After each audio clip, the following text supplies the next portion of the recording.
Hello everyone, स्वागत है आप सभी का मेरे यूट्यूब चैनल पर। मेरा नाम है संतोष कुमार गौड़ और मेरे यूट्यूब चैनल का नाम है बच्चों की पाठशाला विद संतोष गौड़। और आज हम देखेंगे कक्षा 10 के इतिहास भाग में पहला अध्याय। कक्षा 10 के इतिहास को हम भारत और समकालीन विश्व 2 भी कहते हैं, जो कि अब यूपी बोर्ड में भी एनसीईआरटी की किताब चलने लगी है। उसी का हम पहला अध्याय देखते हैं, जिसका नाम है यूरोप में राष्ट्रवाद का उदय। और आज का हमारा जो टॉपिक है जर्मनी एवं इटली का एकीकरण। इसके पहले मैंने क्रांति का युग 1830 से 1848 तक पढ़ाया था, जिसको आप इसके पहले वाली वीडियो में देख सकते हैं। इसमें हम देखेंगे जर्मनी और इटली का एकीकरण। तो पहले हम देखते हैं कि जर्मनी का एकीकरण किस तरह से शुरू हुआ। हम देखते हैं कि इसमें जो महत्वपूर्ण तथ्य मैंने लिखे हैं, जैसे पहला है कि 1848 के बाद किस तरह से यूरोप में राष्ट्रवाद का जनतंत्र एवं क्रांति से अलगाव होने लगा। असल में हुआ क्या कि जो है ये जो क्रांति या आंदोलन शुरू हुआ था, ये मध्यम वर्गीय जो उदारवादी थे या राष्ट्रवादी थे, उन्होंने इसको शुरू तो किया, लेकिन क्या हुआ कि 1848 के दौर में ही इसको जो है धीरे धीरे दबाया जाने लगा। लेकिन क्या हो गया कि जो रूढ़िवादी लोग थे, उन्होंने जो है राष्ट्रवाद को जनतंत्र और क्रांति से बिल्कुल अलग कर दिया।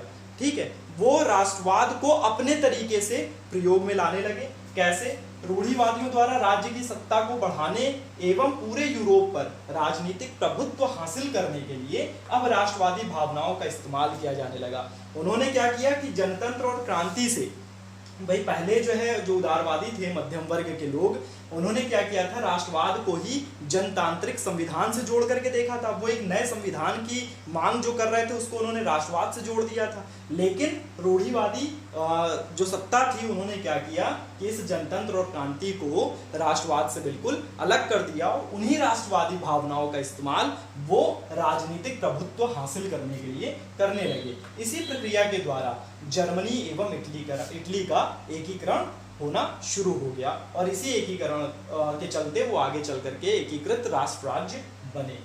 1848 जर्मन मध्यम वर्गीय राष्ट्रवादियों द्वारा जर्मन महासंघ के विभिन्न इलाकों को जोड़कर एक निर्वाचित संसद द्वारा शासित राष्ट्र राज्य बनाने का प्रयास किया गया। ये आपने जो है 1830 से 1848 के बीच जो क्रांति का युग था, उसमें भी इसको मैंने बताया था कि किस तरह से मध्यम वर्गीय राष्ट्रवादियों द्वारा जो है 1848 के दौरान जर्मन के जो विभिन्न अलग अलग राज्य के इलाके थे, उन सभी को जोड़ करके एक जर्मन महासंघ बनाने का प्रयास किया गया। और उन्होंने क्या किया, एक निर्वाचित यानी आम लोगों के द्वारा चुने हुए प्रतिनिधियों के द्वारा वो संसद तक पहुंचे। और वो संसद कहाँ थी? सेंट पॉल की चर्च, जिसका नाम था फ्रैंकफर्ट। वहां पर वो जाकर के इकट्ठा हुए और वहां पर ही जो है क्या हुआ कि राष्ट्र निर्माण किया उदारवादी पहल राजशाही और फौज की ताकत ने मिलकर दबा दिया। ठीक है, उसी संसद में ही जब इस बात को लेकर के जो है जब जो महासंघ थी, जो प्रतिनिधि थे, जो चुने हुए प्रतिनिधि थे, उन्होंने जब प्रशा के राजा को ताजपोशी के लिए उनको बुलाया, उनको ताजपोशी की पेशकश उनके सामने रखी, तो उन्होंने इसका विरोध कर दिया। और जो उन प्रतिनिधियों के विरोध में बैठे हुए थे, उन्हीं के साथ जाकर के वो भी मिल गए। अब जो मध्यम वर्ग था, वो खुद जो है जो देखिए काश्तकार थे या जो निम्न वर्ग थे, उनकी एक अलग मांग थी, उनकी एक नए संविधान की मांग थी। वो भी बराबरी का जो है अधिकार चाहते थे। लेकिन मध्यम वर्ग ने क्या किया, उनका पक्ष छोड़ करके वो विरोधियों के साथ जाकर के मिल गया। और इसी कारण से क्या हुआ कि जो उस समय की राजशाही थी और जो फौज थी, सेना ने, दोनों ने मिल करके क्या किया, इस विरोध को वहीं पर दबा दिया। उसके बाद क्या होता है कि जिसका प्रशा के भूस्वामियों ने भी समर्थन किया। ठीक है, इसी उदारवादी पहल को दबाने के लिए प्रशा के भूस्वामियों ने भी समर्थन किया था। और बाद में प्रशा ने ही राष्ट्रीय एकीकरण के आंदोलन का नेतृत्व संभाल लिया। ठीक है, 1862 में ऑटोमन बिस्मार्क, ये नाम बड़ा ही इंपॉर्टेंट है। जिस तरह से इटली को पढ़ते समय आप पढ़ेंगे किसके बारे में, ज्यूसेपे मेत्सनी के बारे में, उसी तरीके से 1862 में जर्मनी के एकीकरण में ऑटो बिस्मार्क का नाम बहुत ही ज्यादा महत्वपूर्ण होता है। और ये प्रशा का चांसलर बना। कब? 1862 में। उसे प्रशा की शक्ति और सेना में अटूट विश्वास था और वह प्रशा के नेतृत्व में ही जर्मनी के एकीकरण का स्वप्न देखता था। यही साथ ही में मैं एक बात और जोड़ना चाहूंगा कि ऑटो वॉन बिस्मार्क जो था, उसका यह कहना था कि आदर्शवाद के माध्यम से या जो है राष्ट्रवादी विचारधाराओं के माध्यम से हम एक एकीकृत राष्ट्र की कल्पना नहीं कर सकते, बल्कि एकीकृत राष्ट्र बनाने के लिए या जो है विभिन्न क्षेत्रों को इकट्ठा करने के लिए हमें क्या करना होगा, लहू और युद्ध के माध्यम से ही हम विजय हासिल कर सकते हैं। यानी खून बहाओ, युद्ध करो और जीत हासिल करो और बाकी सारे राज्यों को एकजुट कर लो, ये इसका मानना था। 7 वर्ष के दौरान ऑस्ट्रिया, डेनमार्क और फ्रांस, आगे के जो ये 7 वर्ष रहे उसके मध्य जो है प्रशा ने ऑस्ट्रिया से युद्ध किया, डेनमार्क से युद्ध किया, फ्रांस से युद्ध किया और तीनों युद्धों में इसकी जीत हासिल हुई और बस इसी जीत के बाद एकीकरण की ये प्रक्रिया पूरी हो गई। ठीक है। जनवरी 1871 में वर्साय में हुए एक समारोह में प्रशा के राजा विलियम प्रथम को जर्मनी का सम्राट घोषित कर दिया गया। यह 18 जनवरी 1971 की जो सुबह थी, उस समय जर्मन राज्यों के जो राजकुमार थे, सेना के प्रतिनिधि थे और जो प्रमुख मंत्री ऑटो वॉन बिस्मार्क था, इसके साथ साथ प्रशा के जो अन्य महत्वपूर्ण मंत्री लोग थे, इनकी एक बैठक हुई। कहां पर हुई? वर्साय के महल में। और वर्साय के महल का जो बेहद ठंडा शीश महल जिसे कहा जाता था, जिसको हॉल ऑफ मिरर्स भी कहते थे, वहां पर हुई। और वहां पर काइजर विलियम प्रथम, यही प्रशा का जो राजा था विलियम प्रथम, उसी का नाम है काइजर विलियम प्रथम, इसी के नेतृत्व में जर्मन साम्राज्य की घोषणा कर दी गई। और इस तरह से जर्मनी के एकीकरण की प्रक्रिया पूर्ण हुई।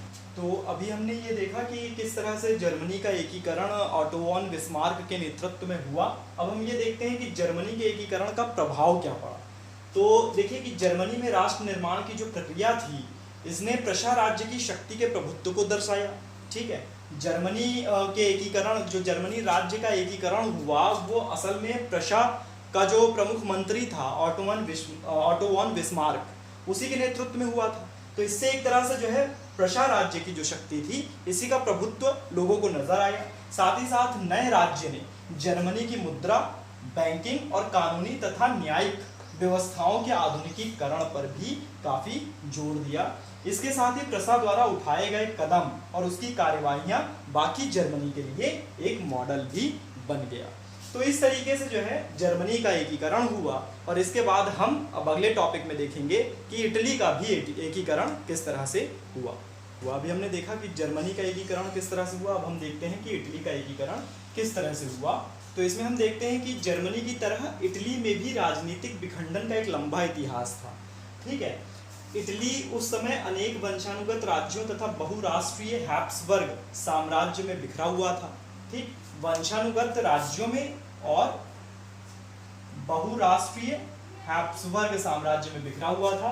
19वीं सदी में इटली 7 राज्यों में बटा था, जिनमें से केवल एक सार्डिनिया पिडमोंट में इतालवी राजघराने का शासन था।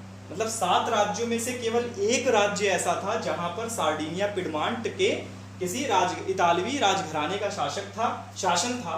इसी प्रकार उत्तरी भाग में ऑस्ट्रियाई हैब्सबर्गों के अधीन जो है इनका जो उत्तरी भाग था इटली का, वो ऑस्ट्रियाई हैब्सबर्गों के अधीन था।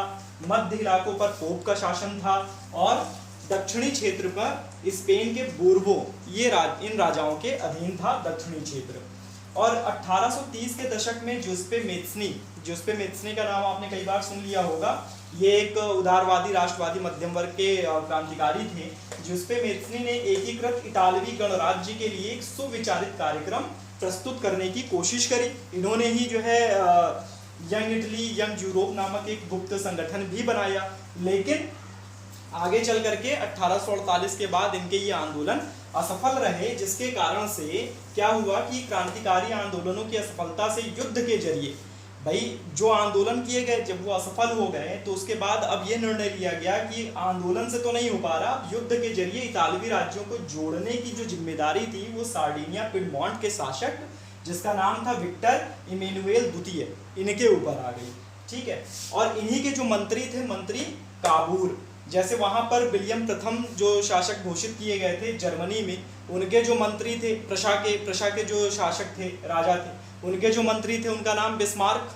ठीक है। उसी तरीके से इनका जो प्रमुख मंत्री था उसका नाम था काबूर। जिसने इटली के प्रदेशों को एकीकृत करने वाले आंदोलनों का नेतृत्व किया। मतलब इटली को एकीकृत करने के लिए जो आंदोलन किए जा रहे थे उसका नेतृत्व इनका मंत्री काबूर कर रहा था। लेकिन इसके अलावा ये भी बहुत इंपॉर्टेंट बात थी कि ये कोई क्रांतिकारी नहीं था, ना ही ये जो है जनतंत्र में विश्वास रखता था, ये राजतंत्र का ही पक्षधर था। साथ ही साथ इसको इतालवी जो भाषा थी, इटली की जो भाषा थी उससे ज़्यादा अच्छी फ्रांस की भाषा आती थी, फ्रेंच आती थी। तो उसके बाद क्या हुआ कि काबूर के माध्यम से ही फ्रांस से सार्डिनिया पिडमॉन्ट की कूटनीतिक संधि हुई, जिसमें काबूर ने अपना बहुत ही महत्वपूर्ण योगदान दिया कि सार्डिनिया पिडमॉन्ट और फ्रांस के बीच में एक ऐसी संधि हो गई जिससे क्या हुआ कि 1859 में सार्डिनिया पिडमॉन्ट ने ऑस्ट्रियाई बलों को हरा दिया। सार्डिनिया पिडमॉन्ट ने 1859 में ऑस्ट्रिया को हरा दिया। अब इसके बाद क्या हुआ कि ज्यूसेppe गैरिबाल्डी, ये ज्यूसेppe मेस्त्री नहीं है, ये ज्यूसेppe गैरिबाल्डी हैं, जिन्होंने भी जो है सार्डिनिया पिडमॉन्ट की तरफ से इस युद्ध का नेतृत्व किया था। और इनके साथ साथ सेना तो थी ही, उसके अलावा स्वयं सेवक भी जो थे, जो अपनी इच्छा से युद्ध में शामिल होना चाहते थे, उन्होंने भी हिस्सा लिया। और 1860 में वे दक्षिण इटली और 2 सिसिलियों के राज्य में प्रवेश कर गए। ठीक है, दक्षिण इटली में प्रवेश कर गए और 2 सिसिलियों के राज्य में भी प्रवेश कर गए। देखिए यहाँ पर दक्षिण इटली जो था वो किसके अधीन था? दक्षिण जो क्षेत्र था वो स्पेन के बुर्बो राजाओं के अधीन था। तो इस कारण से यहाँ पर क्या हुआ कि इन्होंने जो है दक्षिण भाग में अपना प्रवेश कर लिया और वहाँ के जो स्थानीय किसान थे उनकी मदद से ही उन्होंने स्पेनी शासकों को भी हरा दिया, वहाँ से भगा दिया। इसके अलावा फिर क्या हुआ कि इस तरीके से 1861 में इमैनुएल द्वितीय को एकीकृत इटली का राजा घोषित कर दिया गया। इस तरीके से जो ये इटली के जो 7 राज्यों में विभक्त था, बटा हुआ था और जिस पर अलग अलग जो है राजाओं का, शासकों का नियंत्रण था, इस तरीके से युद्ध के माध्यम से सार्डिनिया पिडमॉन्ट, अब चूंकि सार्डिनिया पिडमॉन्ट के जो शासक थे वो इतालवी राजघराने के ही थे, तो उन्होंने क्या किया, राष्ट्रवाद का सहारा लेकर के बाकी सबको एकजुट कर लिया और सारे राज्यों को अपने अधीन कर लिया और एक स्वतंत्र राष्ट्र घोषित कर दिया। किसको? इटली को। और उस एकीकृत इटली का जो राजा था वो विक्टर इमैनुएल द्वितीय को घोषित कर दिया गया। तो इस तरीके से आपने देखा कि कैसे जर्मनी का एकीकरण हुआ और किस तरीके से इटली का एकीकरण हुआ। यहाँ पर एक और चीज बड़ी दिलचस्प बात थी, वो ये थी कि जो यहाँ के स्थानीय किसान थे उनको दरअसल इतालवी के बारे में कुछ पता ही नहीं था। उनको लगता था कि एल टालवी जो है वो इमैनुएल द्वितीय की पत्नी है। ठीक है, उनको उदारवादिता या राष्ट्रवादिता के बारे में कोई जानकारी नहीं थी, फिर भी उन्होंने इनकी मदद करी ताकि जो है यहाँ से स्पेनी शासकों को हटाया जा सके। तो इस तरीके से इटली और जर्मनी का एकीकरण, ये जो टॉपिक था ये भी कंप्लीट हो गया है। अब हम अगले वीडियो में मिलेंगे अगले टॉपिक के साथ, और मेरे ख्याल से जो अगला टॉपिक होगा ब्रिटेन को लेकर के होगा और उसके बाद ये चैप्टर यूरोप में राष्ट्रवाद खत्म हो जाएगा। फिर हम नया चैप्टर नए सब्जेक्ट में देखेंगे। तब तक के लिए जय हिंद।